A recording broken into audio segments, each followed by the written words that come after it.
Assalamualaikum warahmatullahi wabarakatuh. Perkenalkan, nama saya Dena Ariska, kelas 11 PA and Beauty Terapi dari SMK Negeri 3 Samarinda. Pada hari ini, saya akan membahas tentang cara memasarkan produk baru.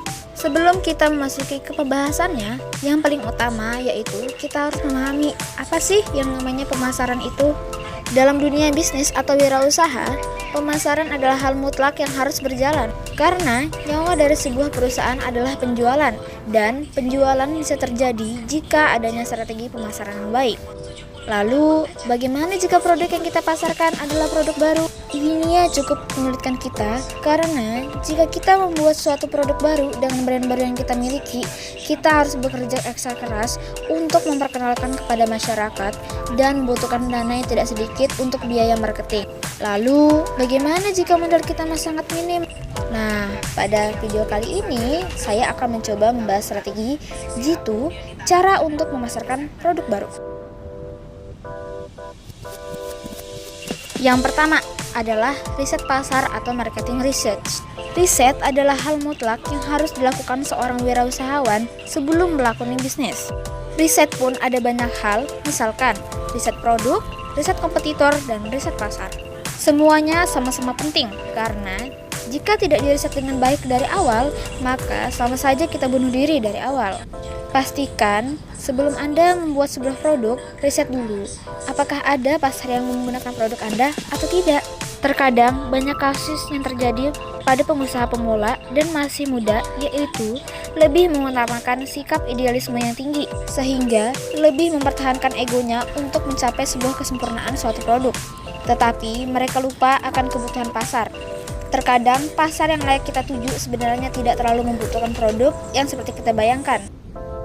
Yang kedua, jeli melihat kebutuhan konsumen. Kita harus jeli melihat kondisi pasar yang ada.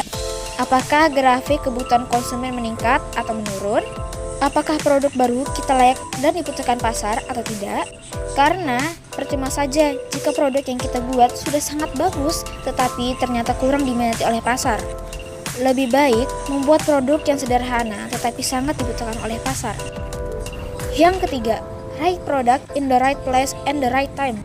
Yang berarti tempatkan produk kita di waktu dan tempat yang tepat. Karena di setiap daerah ataupun di waktu tertentu, kebutuhan pasarnya pasti berbeda.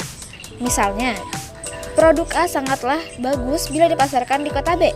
Tetapi, belum tentu produk A akan laku di kota A. Karena itulah sebaiknya tentukan pasar Anda secara spesifik dan jangan biarkan momentum Anda hilang begitu saja. Yang keempat, mempromosikan produk. Promosi memang sangatlah penting untuk menunjang produktivitas Anda. Karena sebagus apapun produk, tetapi jika promosinya kurang, tentunya pasar tidak akan tahu. Karena itulah, coba untuk mempromosikan produk Anda dengan cara yang efektif. Misalnya, lewat sosial media ataupun media online lainnya. Yang kelima, berikan layanan terbaik. Memberikan layanan terbaik kepada konsumen adalah sebuah keharusan. Tapi, ingat ya, sebagus apapun produk yang Anda buat, jika pelayanan yang Anda berikan kepada konsumen tidak baik, maka produk itu pasti tidak akan laris manis di pasaran. Karena itulah, Anda harus memberikan pelayanan terbaik kepada konsumen Anda. Misalnya, secara aktif menerima feedback atau masukan-masukan dari para pelanggan dan sebagainya. Itulah beberapa cara atau strategi yang harus diperhatikan dalam memasarkan sebuah produk baru. Demikian pembahasan video kali ini. Terima kasih dan mohon maaf sebelumnya bila ada kesalahan. Wassalamualaikum warahmatullahi wabarakatuh.